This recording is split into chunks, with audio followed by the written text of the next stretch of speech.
Hallelujah. All right. We are again. He says, oh, he had to say it. Time to rock.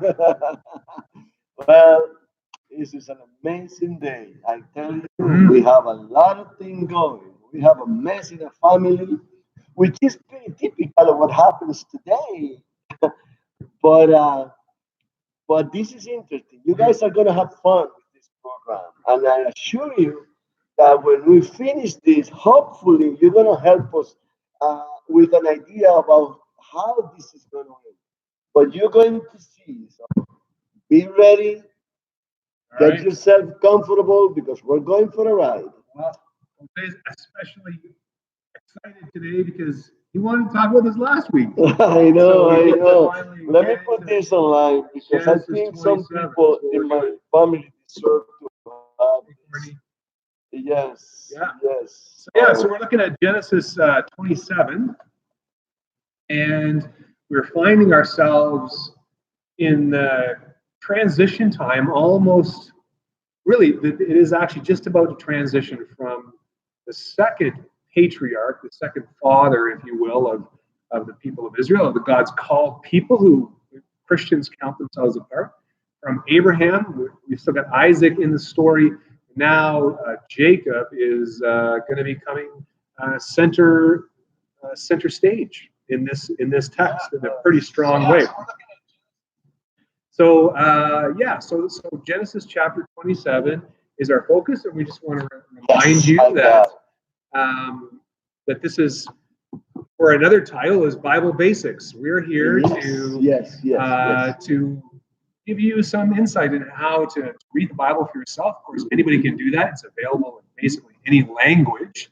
But by using our own reading, going verse by verse, and how we interpret Scripture, how we ask questions and wonder about things, how we connect it to the bigger story, I think that'll be really helpful for all of you that are listening to observe that. That's right. Yeah, let's not forget that. And the whole idea is, as John has said, is that we get acquainted with this book. Because this is a book that can be read by anyone, and it has stories, and it have use for anybody who wants to drink of it. I can tell you that you can learn as a person who just like to read. You will find stuff here that is interesting and that is thrilling at times, that will make you cry at times, that will make you laugh at times, and that will keep you on your toes as well. So this week is kind of like a bit of a soap opera. It's like you have these scenes in a soap opera when someone says something and they look away like this. There's like there's some conspiring going on. That's right. That's right. So we get to see a bit of behind the curtain and see that there's all the characters in this story. Even the patriarch Isaac, right? There was Abraham, his son Isaac. They're all a little broken. Yes, and it's definitely like a soap opera. You're like, why would anybody watch this? Let's not forget, we are all broken. Yeah. As a matter of fact, I've been preparing for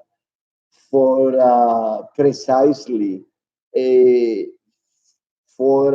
writing that I'm trying to make that's called like that, precisely broken image.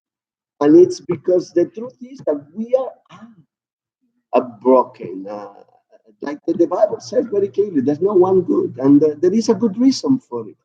And if we are honest with ourselves, we find ourselves struggling with situations all the time. So really, it's not just about Jacob and Isaac and Rebecca and Esau. It's about all of us.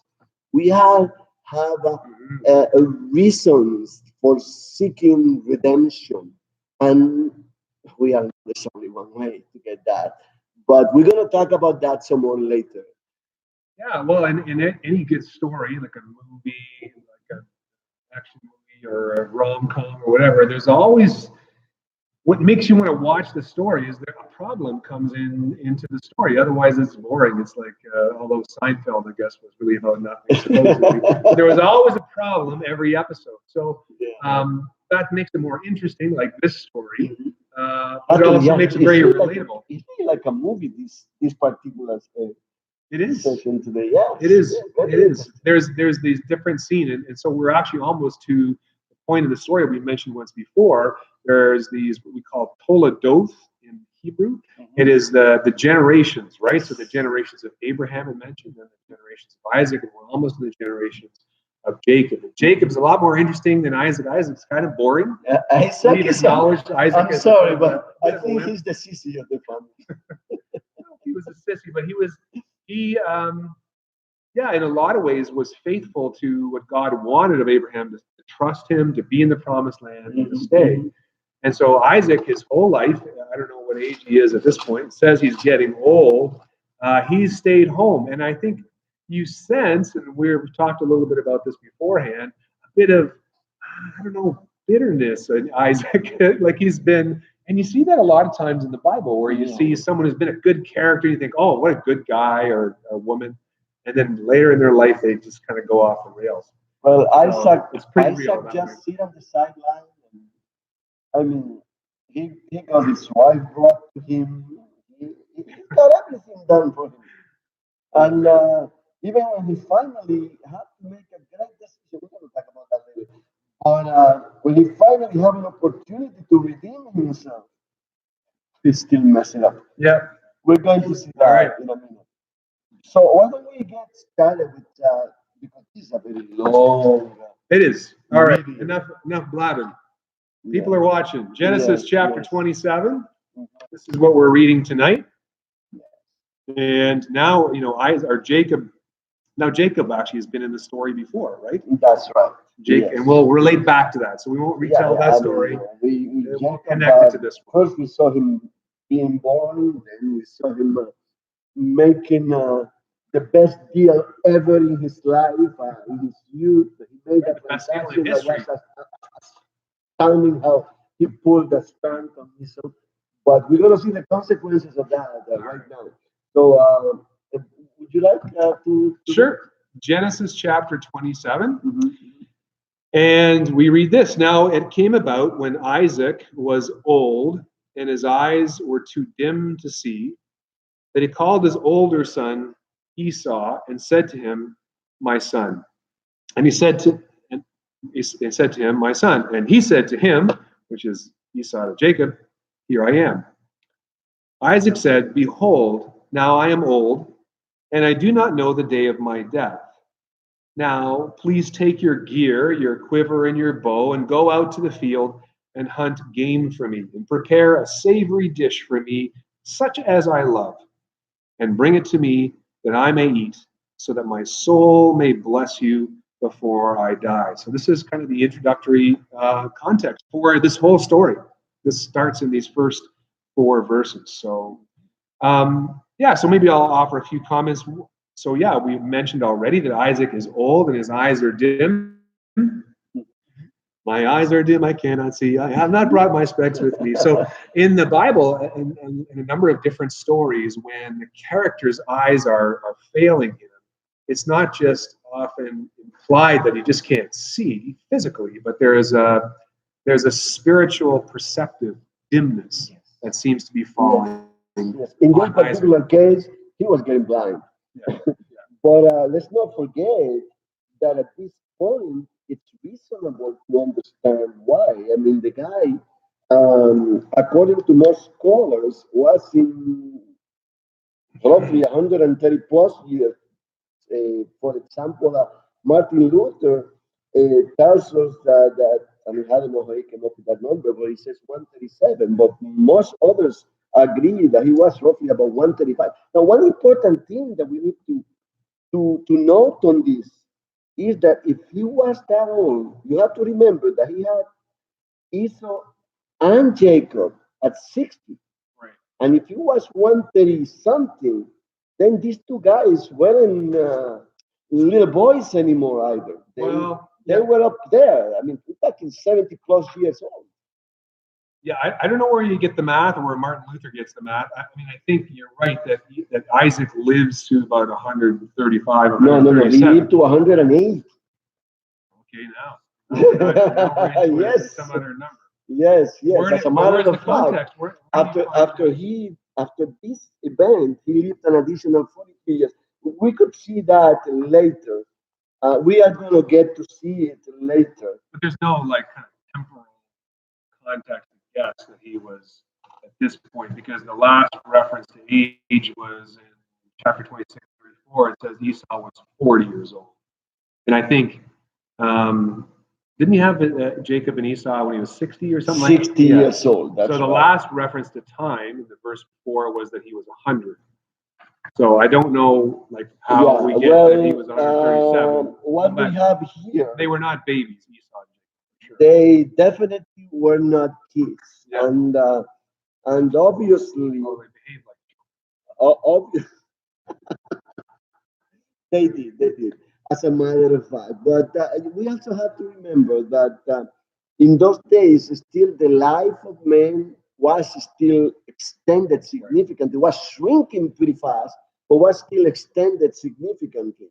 And at the age of 60, 70, 80, a man was not necessarily old, if you know what I Right. mean. unlike us. Unlike us, like me, I am 62 and I look like Very youthful. I look 62 actually. How old do you think I am? I'd say about 30. Oh, there you go. I am 4016. Oh, boy. Yes. Anyways, Actually, I'm 32 waist. you take my mother-in-law. She takes her age and turns it upside down. So she says, oh, "Is that right?" She says she's 58 or something, and she's actually 85. But anyway, okay, here we are. But anyways, we were looking at. So Isaac is calling his son. He wants to bless him.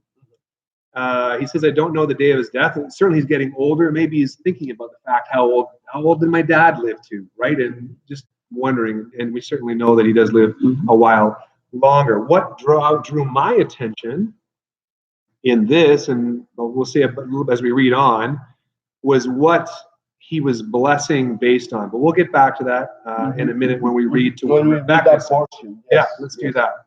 Yeah. Verse Verse 5. That's right. Yeah. Yeah. All right, so let's see what Rebecca does. Mhm.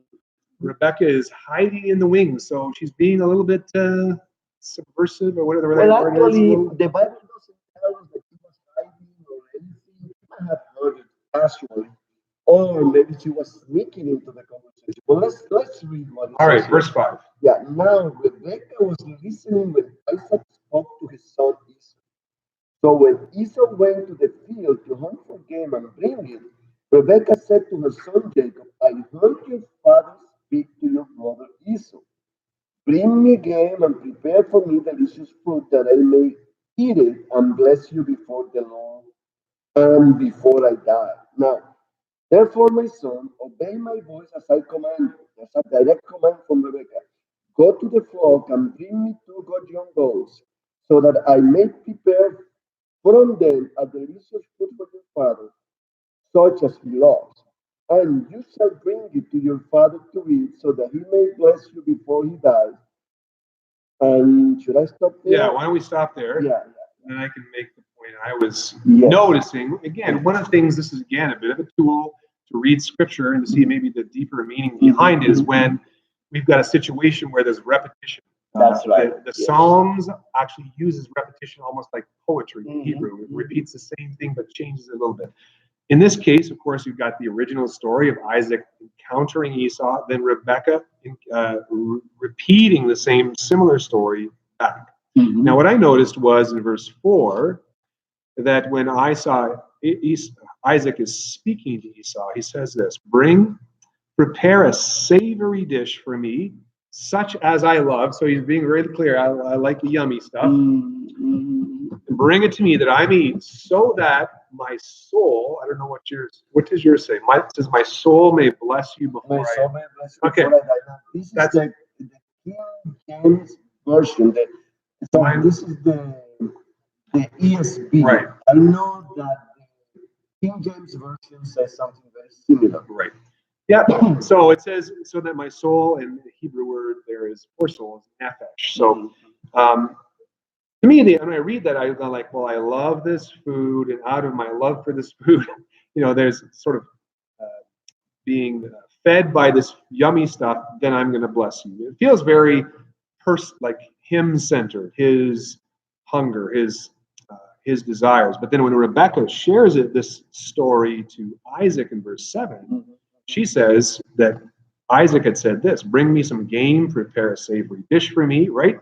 Same kind of line, that I may eat and bless you in the presence of the Lord before my death. She changed the statement from him saying, I want to bless you out of, I think I'm a little prejudiced, but Isaac is sort of wants to bless him out of him being satisfied by something he wants. But Rebecca is changing the story. I don't quite know why, but certainly she's bringing it back to God's, I think, to the Lord's promise that Jacob would be particularly blessed.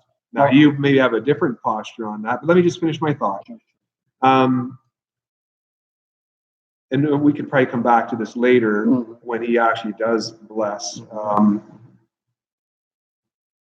You know what? I'm going to come back to it later. But there's a connection between how Isaac seems to want to bless out of his liking this meal, and what his deception and Esau himself. And his one thing that we cannot ignore right here is the great deception. Right. First, we see Isaac literally being deceptive, because I'm pretty sure that he knew what Esau had done with his birthright. I'm pretty sure that he knew about Esau's wives that were hidden, literally. So Esau had not been the ideal son for a man that had been specially blessed by God. And yet Isaac is showing preference for Esau here, in spite of what God had decreed. Now, what I see on this is that somehow Isaac, and we were mentioning just that a minute ago, somehow Isaac is seeing in Esau something that he doesn't have. He is actually looking at the wild nature of Esau, about his toughness, his ways, and he see a lot of what he lacks, the aggressiveness and the go-getterness of a man who was all about himself. And Isaac is here being about himself as well, as you just stated. But also then we see Rebecca, and that's another issue here. It's literally plotting against her husband here. I want to just stay there for just a second, because I think it's an interesting thing, maybe kind of repeating, I guess, what Hosea is saying is, Isaac sits between Abraham, who came from a distant land and was called by God to the promised land that God would show him. And then he kind of travels around, feels like he's not quite staying where he should. He ends up in Egypt and different places. But Abraham is really kind of wants Isaac to do something different. And he makes sure that he makes the servant swear that Isaac will not leave the promised land. And so he gets Isaac a wife. So Isaac pretty well stays as a homebody himself. And his dad says, I don't want you to leave. And so when Esau comes upon the scene, he's doing all the things, it seems, that Isaac never did. That's right. So there's almost like there's a bit much like Isaac in that. Right. In some ways, he was like, and sometimes we don't like our kids that are more like us. Yes. But anyways, he loved Esau, and I think, and he didn't. There's no sense of him, kind of challenging Esau with marrying these women. Again, Isaac was not allowed to marry. There was real care of who Isaac was going to marry. So it's almost like sometimes when you are trying so hard to be good, eventually the heart is revealed, right? That you weren't really like doing this out of love for God, maybe, but knowing it was the right thing to do. But yeah, so I think there is some sense in which he's drawn more to Esau because he's doing all the things that Isaac. Yeah, but no, let's not forget that his mother was right behind all of this. Okay, like Jacob did not marry one of the women. Well, we're going to read that later. Right. So let's just continue reading. You go ahead. All right. So you were going to say about Rebecca. Well, we'll go No, on. let's Then just read a we'll bit get more into the because deception. then we can before. go back Yeah. That's good. and really get the juice out of this. Yes. Okay, so she says, just go make this food. And I know Esau is going to be blessed by Isaac, but you bring this food. Now, Jacob, verse 11, kind of reveals a bit of his character. I think his name, anyways, his name has a certain meaning too. Deceiver, yes. Deceiver. But sometimes deceivers are more aware of how deception works. So Jacob answers his mother, Rebecca, behold, Esau, my brother, is a hairy man, and I'm a smooth man. Yeah. And perhaps my father will feel me, so maybe feel his beard or feel his arms. Then I will be as a deceiver in his sight, and I will bring upon myself a curse and not a blessing. But his mother said to him, your curse be on me. Wow, pretty harsh there. Your curse be on me, my son. Only obey my voice. Go, get them for me. So he went. Let me just finish. Okay, well, go ahead. Verse 13. Altogether. I mean, first we see Rebecca plotting, then we see Jacob playing the little wimp, but look how he is not saying, Mom, you're crazy, that's wrong. I mean, why am I gonna do such thing? Deceive my father. No, he said, well, what if I get caught? It's like, okay, I agree with you, but I don't wanna be in that position. And look at his mother. He's saying, let the curse be on me. We know what happened to Jesus on the cross. He took the curse that bound us to slavery, to sin, upon himself. And here this woman is putting on herself literally a curse for deceiving her husband, for deceiving the whole family, because Esau is being deceived as well, even though he's not the saint that we would want him to be. And this is what my point is here. Your point is that she's being the deceiver. No, not that she's being the deceiver, but also that Jacob is playing the baby boy who doesn't want to do bad, but he's doing it for the wrong reason. Right, yeah. He's actually being a deceiver here because I'm not gonna do it, but just because I don't want to get caught. Yeah. No, it's not so much the conscience of doing the wrong thing, but the worry about getting caught. That's right. There you go. Yes. Okay, so this is, and again, this is a bit revealing of the character of Jacob, right? He's, what if I get caught? So then, verse 15. Wait a second, verse 14. So verse 14. So she says, just go do this. Jacob's passive. So listen to what happens. So he went, got them, brought them to his mother very quickly. He went, got the sheep or the goats. Went, got them, brought them to his mother, and his mother made the savory food, such as his father loved. Then Rebekah took the best garments of Esau, her elder son, which were with her in the house, and put them on Jacob, her son. And she put the skins of the young goats on his hands, so I don't know how she glued them on, and on the smooth part of his neck, so kind of maybe showing a beard, got a neck beard. And she also gave the savory food in the bread. Let me just stop there for a minute.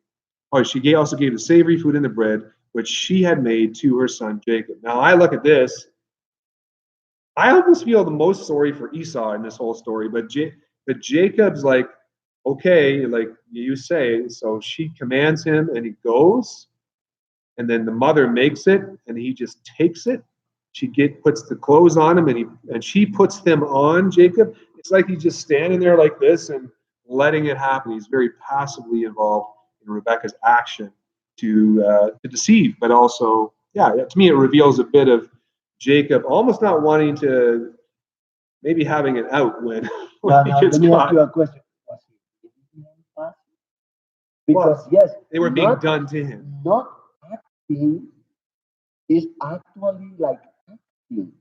Accepting what was going on was literally a way of saying, yes, let's do this. Oh yeah, no, I'm not taking the blame off of him, but he's passive in that she's doing the cooking and gives it to him. She gets the clothes, she puts it on him. He's like he's almost standing there. And now you got the goats, etc. But anyways, Jacob does not shine in this moment. That's for sure. And so she gets the food ready. Verse 18. Yeah, Any now other come the thoughts? interesting part here. Oh yeah, We're gonna see Jacob shine, but for the wrong reason. okay. So he's stepping. This is the way deception works. You kind of slowly, right? They say the blood thickens. The best lie is the truth, because you don't have to try to remember all your lies. But anyways, verse 18. Then Jacob came to his father and said, "My father." Literally in Hebrew is one word. So like, is he nervous? We don't know. And then Jacob said, "Here I am. Who are you, my son?" So Isaac is already tripping to something's going on. So now Jacob fully commits to it, and he says to his father, "I am Esau, your firstborn." He changed voice. "I have done as you told me. Get up, please, sit and eat of my gain, that you may bless me." So yeah, he's fully committed to the deception at this point. There's some evidence, just as a quick note, that because Rebecca gets him to get, where does it say? What's the animal? The goats, yeah. The goats, the young goats, that they actually have the younger goats have a tougher skin, so it would be a little bit deceptive in that it would seem like game, like wild animals. But yeah, he says he's Esau. He's not Esau. He's not his firstborn. He isn't doing what Isaac told him. He's doing what Rebecca told him. It's not his game, but he definitely telling the truth. He wants to bless him. So here we go. We get into this drama. Like, is he going to get away with it? What's going on? Verse 20. Isaac said to his son, "How is it that you have it so quickly, my son?" And he said, "Because the Lord your God caused it to happen to me." Ouch. Yeah, that's just stuff. Yeah, man. This is amazing. I mean, I am disturbed, and I'm on this side. I imagine that you are like way more disturbed than me. We see a father plotting against God. We see a son who is actually not a very nice son who gave up his birthright, That's Esau. actually trying to take it back. Literally, he's trying to pull a stunt and pull a fast one because he knows that he lost his birthright. And he sold it for a bowl of lentil. And then we have a mother that's plotting against her husband and her son. Another son who's lying through his teeth. And now they are even involving God. I mean, it's a hairy mess. It's a big hairy mess. Hairy mess. Now, one thing that I believe here that we're gonna discover, and perhaps because Isaac was old, because he never complained about the food. I imagine that Rebecca knew. She knew the best recipe. Yeah, no, he knew how to prepare the food the way Isaac liked it. I mean, he was the wife, and he chose the right game and the right animal and etc. Because Isaac complained about everything else, but never about the food.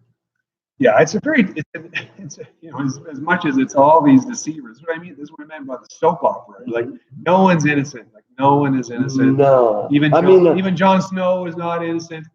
And but here you really, theologically, you really come to the basement of it, because he could have used tricky words.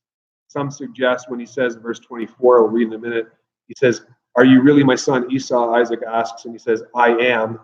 But what does "I am" mean? I am me. It could have been translated as so. But here he's right up front. He says, "I am Esau." He's doing all this lying, and now he's claiming that the Lord caused it to happen. He's putting the blame of his own deception. Now, some Jewish commentators point out that this did not help Jacob's case of deception, because of who Esau was, because Esau, who was married to for lack of a better term, non-Jewish people, and so he was basically a pagan. He would not have invoked the name of the Lord to claim that this is how he got the game. So well, actually, we don't know that, but certainly he wasn't thinking about the Lord, and I believe that Jacob, Isaac wasn't thinking about the Lord either. Certainly, Jacob and Rebecca did mention God in passing. Let's just say it that way, because Jacob, when he mentioned God here, he does it to extend the lie. Yeah, he's trying to add a little more punch to the lie by, I swear, by God, right? Because the Lord your God caused it to happen. So why would you stop giving me the blessing?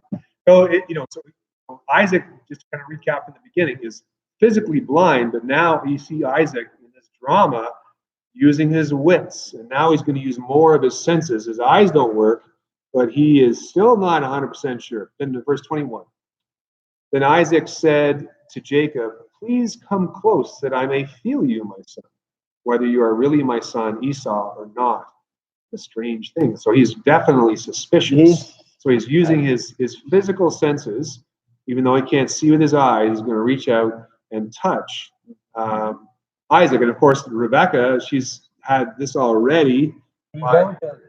Preventative measures, verse 23. He did not recognize him. Verse 22. So Jacob came close to Isaac, his father, and he felt him and said, "The voice is the voice of Jacob, but the hands are the hands of Esau." He did not recognize him because his hands were hairy, like his brother Esau's hands.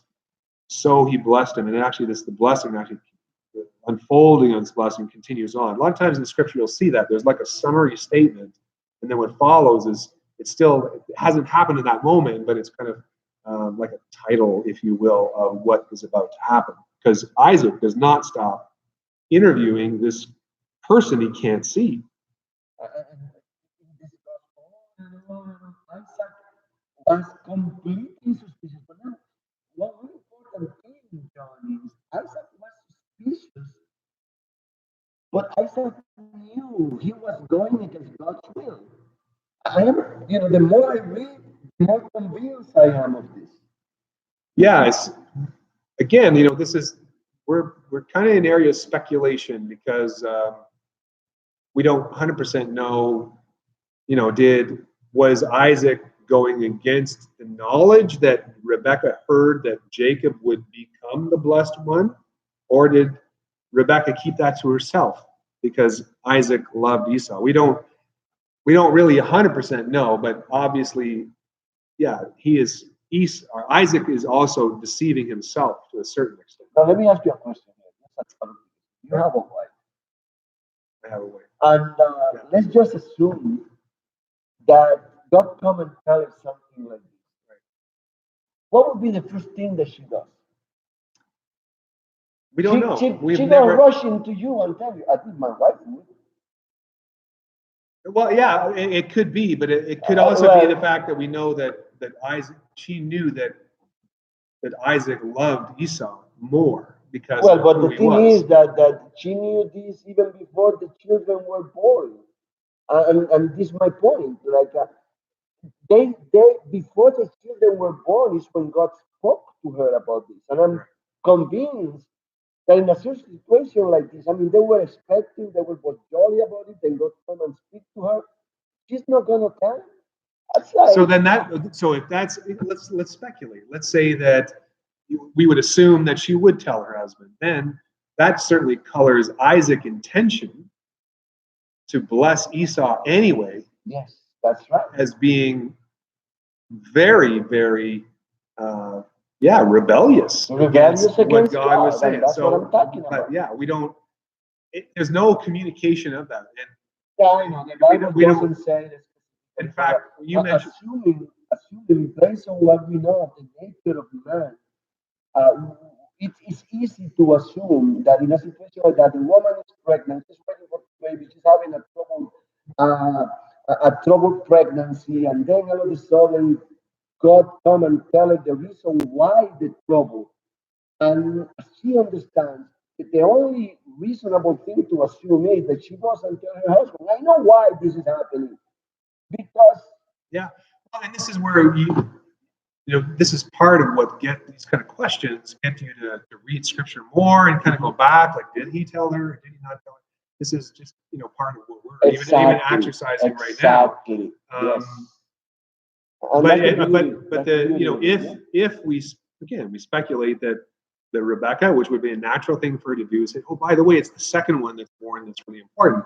Isaac becomes very evil in the story, and that he is still kind of literally hell bent on blessing Esau. Then that makes Rebecca the hero of the story, because God's blessing, right? We're trying to make Rebecca the deceiver. God's promises are his promises, and his sovereign will prevail over the will of man. And it does not matter what he had done at that moment. One thing that I believe, and I honestly believe that, is that at this point they were even being a bit idolatrous in thinking and could force the hand of God when God had already made a decision. They could have Isaac could have blessed Jacob 100 times, and that was not going to change the fact. You see? Well, and really, underneath the story, as much as you have these interesting broken people, underneath it is God's plan and how that unfolds. I mean, behind the story, and the whole story of the Bible it's just a narrative of messed up people. Like, some of them kind of shine in different ways. They trust God. In some ways are examples. But a lot of this is not the case here. This is not the case here for sure. Everybody's dirty, and we don't. And to some extent, who's the dirtiest? What we think of what was Isaac really the dirtiest? Anyways, below that story is God's plan to bless. Oh, that's right. Comes through. God prevailed, right? Because but what was worrying to me is just that they are treating a blessing as if it was something beyond measure, that it's so important. It was important, but it was, I believe they were giving the blessing a lot more value than it really had, because God had already spoken. Right, but we'll see this again in the next generation when Jacob starts to have children. He also has a favorite. That's right. And the one you would expect and seem to get a lot of blessing from his dad. In fact, he got this multicolored coat and what did his brothers do? They try to force the hand of God by selling them into slavery. And then what happens is God, turns out, in fact, the book of Genesis, not to get it get so far ahead of ourselves, ends with Joseph now having kind of come to the top of power in Egypt, where all the people his brothers and sisters and families are coming for food. And they think after Jacob dies that he's gonna kill them all. He says, "What you intended for evil, God used for good." So that idea, broken people, God still works out his plan. But again, when Jacob was blessing Joseph's children, Ephraim and Manasseh, right there, that he tried to bless Joseph tried to switch it up. Joseph tried to switch it up because Manasseh was the first one.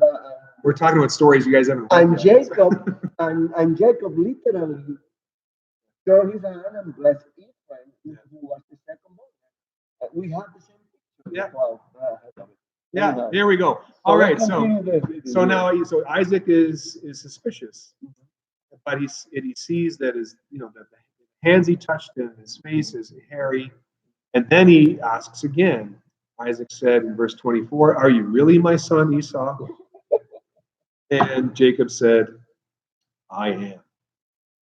So he said, "Bring it to me, and I will eat of my son's gain, that I may bless you." And he brought it to him, and he ate. He also brought him wine, and he drank.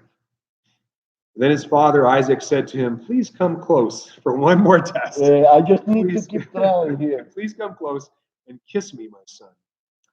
So he came close and kissed him. And when he smelled the smell of his garments, again, Rebekah had figured this all out ahead of time.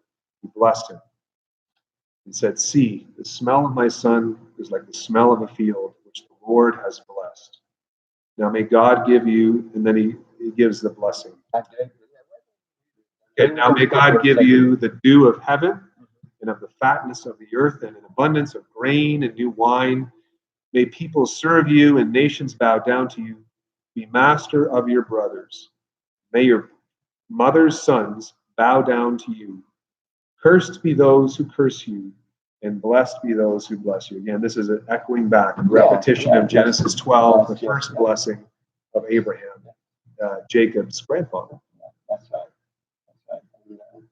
And that's what's it's a beauty that at least Isaac understood. But if you read this blessing, it's not exactly as Abraham blessing here.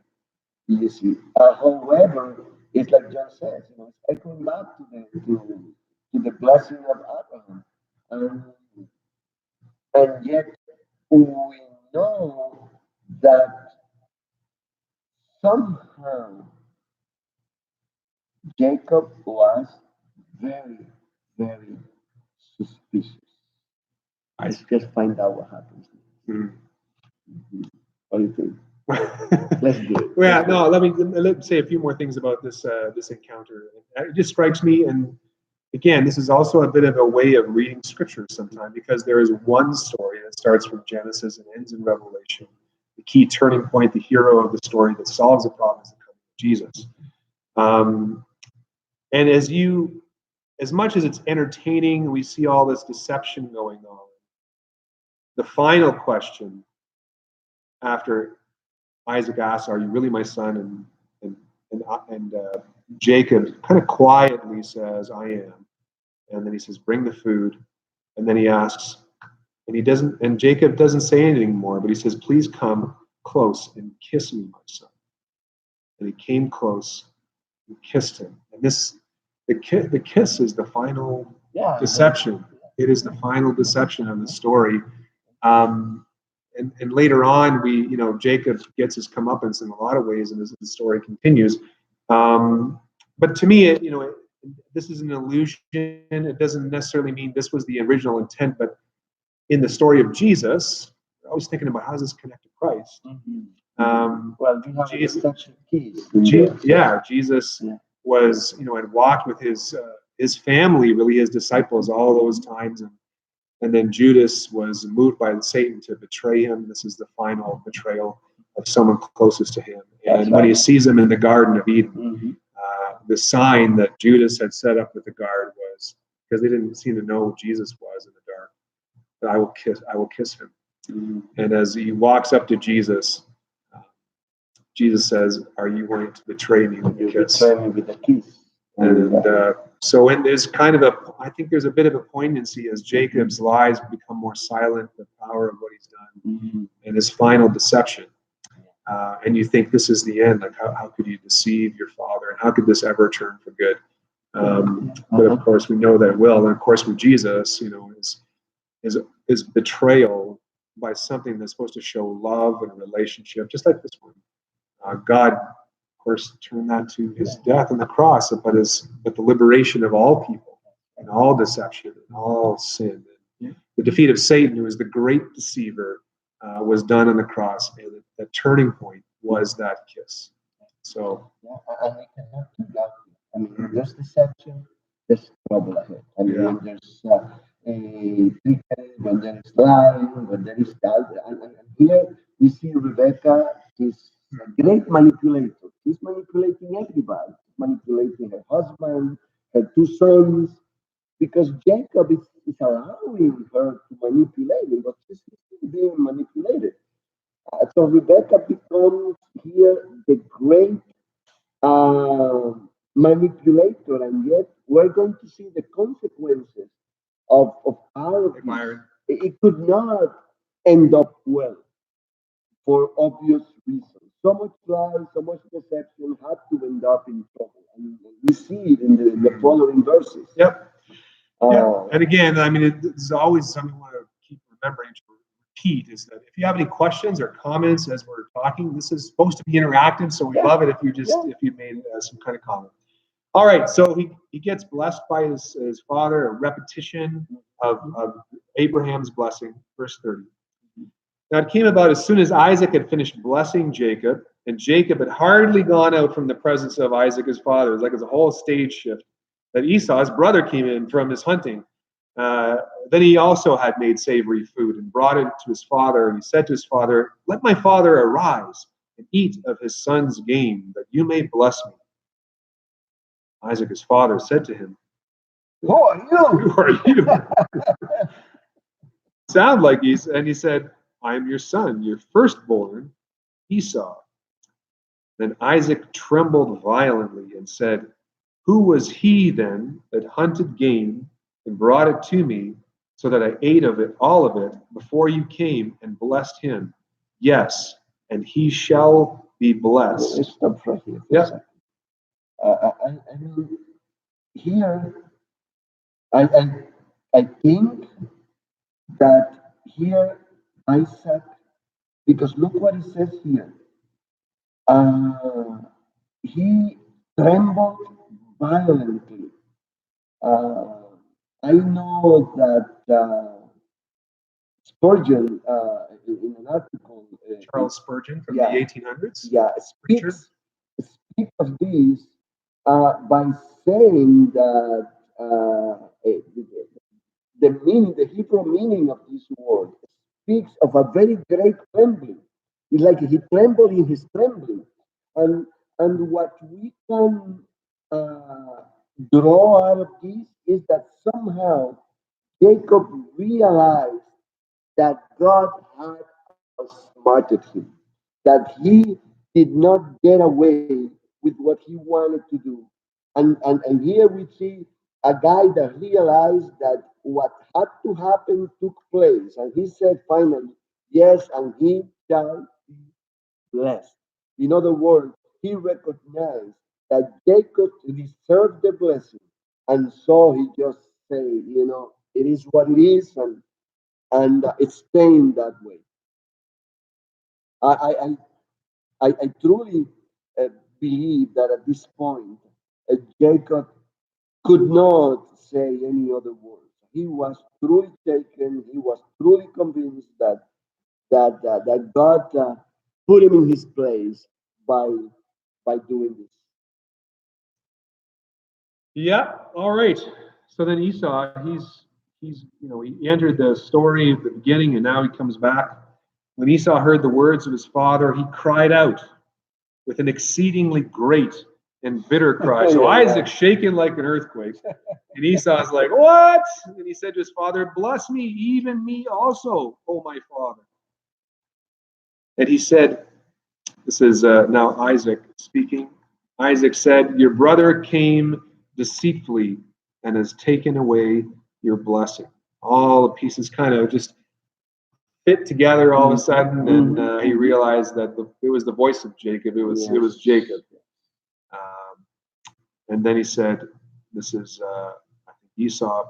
Is he not rightly named Jacob? For he has supplanted me these 2 times. He took away my birthright, and behold, now he has taken away my blessing." Now, this is where I wanted to kind of come back to this idea I was going to get into earlier. Jewish commentaries actually suggest that this is the first time that Isaac realizes that he had also sold his birthright, and that's sort of the primacy of his birth order. He had sold for some soup. But what's interesting here is that Jacob, he buys for a bunch of soup the birthright from Esau, and out of his hunger, and now he tricks his father out of his father's hunger. So there's an interesting parallel between how he got the birthright from Esau, which was for a pot of soup, bean soup or something, and then he tricks Isaac also for food. So you see, both of them are really, kind of seem to be driven by their flesh, by their desires.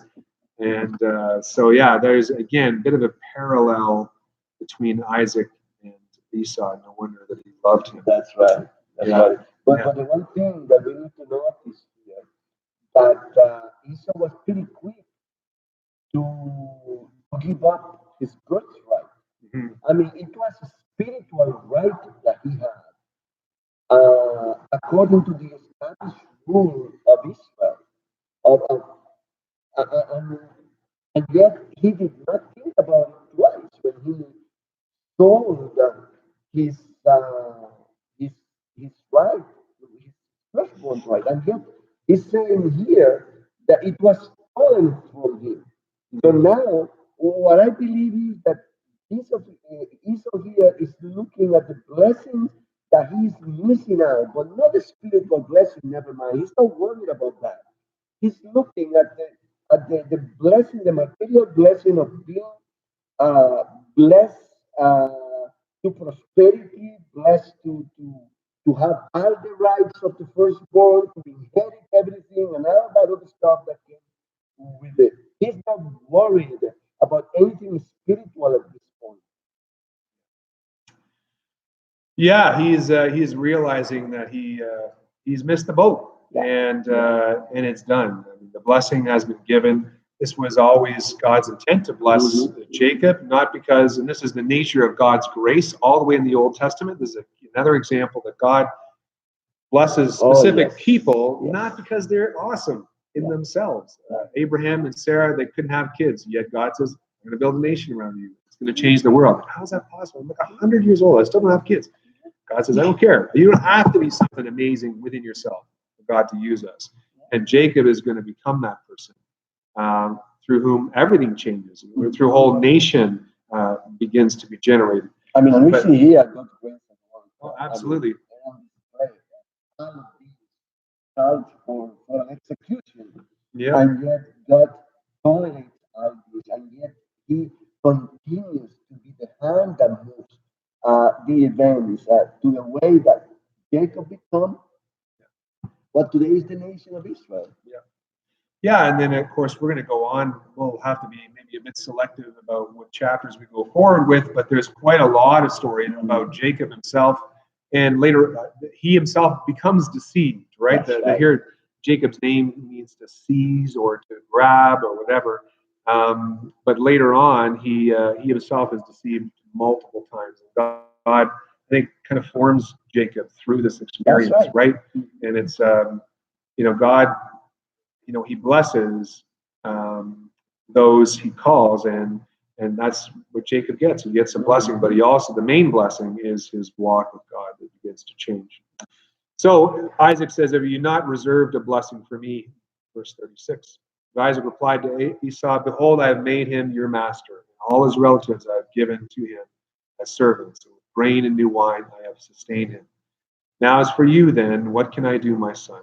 Esau said to his father, "Do you have only one blessing, my father? Bless me, even me also, O my father." So Esau lifted his voice and wept. He's cried like a baby. They're both Isaac and Esau are broken people. Then Isaac, his father, answered and said to him, "Behold, away from the fertility of the earth shall be your dwelling." So Jacob got the promise of dew, the dew of heaven. Away from the dew of heaven from above. By your sword you shall live. That sounds more like a curse than a Yeah, and your brother you shall serve. He's just describing his future. "And it shall come about when you become restless, that you will break his yoke from your neck." So there is a promise of liberation in there somewhere. And I see that later on we're going to see how Esau became wealthy, prosperous, and he actually. Oh, let's not get ahead of ourselves. Right. But yeah, it's going to happen. There is going to be some redemption. There's going to be some restoration that happens much later in the story. But at this point, Esau is PO'd. It says in verse 41. Really, Literally. So really, Esau bore a grudge against Jacob because of the blessing with which his father had blessed him. And Esau said to himself, so he's supposedly inside voice, "The days of mourning from my father are near," meaning that he's going to die. "Then I will kill my brother Jacob." Now, when the words of her elder son Esau were reported to Rebekah, she sent and called her younger son Jacob and said to him, "Behold, your brother Esau is consoling himself concerning you planning to kill you. So he probably was nattering about it to somebody. Now therefore, my son, obey my voice, arise, flee to Haran, to my brother Laban. Stay with him a few days until your brother's fury subsides, until your brother's anger against you subsides, and he forgets what you did to him. Then I will send and get you from there. Why should I be bereaved of you both in one day? And then she talks to Isaac, says, I'm tired of living because of the daughters of Heth. Jacob takes a wife from the daughters of Heth like these, the daughters of the land. What good will my life be to you? So here we see how Rebecca, out of her deception, loses both sons. They didn't die, but according to the story, those 3 days that he sent Jacob away turned into 20 years. And obviously her relationship with her firstborn was not very good thanks to that. I can imagine how both her husband and firstborn were pretty mad at her. Pretty much he ended up poisoning her life with this situation, and she died. And Jacob didn't get to see her again. And that's, I mean, her favorite son, the son he loved, the one she took good care of, he pretty much lost him forever. And that's what happened with deception. I'm pretty sure if none of this took place, God would have still done what he had promised. And yet, it's here, it stands in the Bible. And it is a reality that we saw here, but we see every day in our lives. Yeah. So Jose, what do we take away from this? I think for me, it comes back to I what I need to said. remove my hat for a minute here. What I said earlier. This is clearly God has His plan to bless, and those plans. By the end of the story and the end of the chapter, the one He intends to bless and to call to be part of the salvation story. That's going to happen regardless. Yes. But in the midst of it, you have all these broken people, lying, deceiving, being carnal in their heart. Esau marrying pagan women. Isaac apparently being also moved by his own desires. Rebecca, not working within the family to work this through, being deceiving. Jacob, perhaps even deceiving himself by being fairly passive, but eventually having to commit to a lie. A lot of broken people. But in the midst of it all, and the greatest deception of a kiss, I think, to me, just points to the lowness of this deception, and yet the promise of God continues. Yeah. And to me, no matter how bad it gets, that's the message I is think. demonstrated in here powerfully. We see how the grace of God it's a free gift. Yeah. It's something that is not attached to conditions or to doings or to strugglings or to trying to. I mean, we can agonize with our lives as much as we want. And yet, all we need to do with God's grace is to receive it. All we need to do is to just open our heart and say, Yes, Lord. And the promise of the Son, uh, it's still alive today, and it's still open to everyone who would like to receive it. His grace is there for you, and He's inviting you to open your heart and to stop struggling, to stop agonizing, to stop trying to do things your way, and just let Him come and bless you, because that's what He's willing to do. That's what He's prepared to do. If you just come forward and say yes to the Lord Jesus Christ. Yeah, and that's the good news, and it is a beautiful story in that we can see ourselves in it. And it's not, sometimes people all mistake it that the story of the Bible is all these perfect people and just try to be like them. The Bible is not like that in any way. There's not a single perfect person, single perfect human being in the whole story, but one. And He took upon Himself our curse. We talked about the curse today. He took upon Himself even our own deceiving hearts. Like even if we're trying to say, no, I don't need Jesus, we're deceiving ourselves. He even took that upon himself. He took upon himself our shame, the Bible tells us. All these things that we can't rid ourselves of, he took on the cross. That's right. And he offers it to us. It allows us to become part of this blessed family that is the followers of Jesus. So yeah, so God bless you. We're over our hour. We want to let you go, and yeah, we'll same bat channel next week. Now, didn't I tell you this was an amazing story? Yeah, And we have bravo. another one coming next Thursday. So stay tuned. Come and sit at your table, open your computer, your telephone, whatever it is that you use to watch us, and enjoy the next chapter, because it's going to be just as interesting. The plot thickens. Now we're going to see what happened with Jacob, and that's amazing. On the run. So please stay tuned. Remember, Thursday at 7 and Sunday at 10:15 approximately. We are also arriving here to show our service. It will be very, very joyful to us to have you visit us online or visit us in person here at 100 Nipissing Road, Unit 3. We'll be more than glad to see you coming. And we do have breakfast on Sundays. So gotta be your 9:30 for breakfast. Amen. Amen. All right. God bless you all. You want to close it? Sure. We have to stop a little earlier though. Get under our hour. Oh God, thank you so much for this story that invites us into it, not just with the drama, but the reality that it's just so real, Lord, living that fits our lives. And Lord, we find ourselves often as deceivers, but we can't fool you. You know our hearts, you know our inner life. So why fake it? You know us. And so, Lord, we surrender all to you, and to those out there listening that need to do that yet, want to do that. May you call to them. Just remind them that it's safe and it's okay. We can lay our burdens down and know, Lord, that they'll be gone if we just leave them at the foot of the cross. We don't have to do anything. You did everything. That's the surrender. That's the belief. Thank you. You did all for us. You gave all for us, so we might have everything.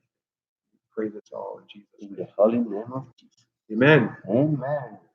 Amen. Boy.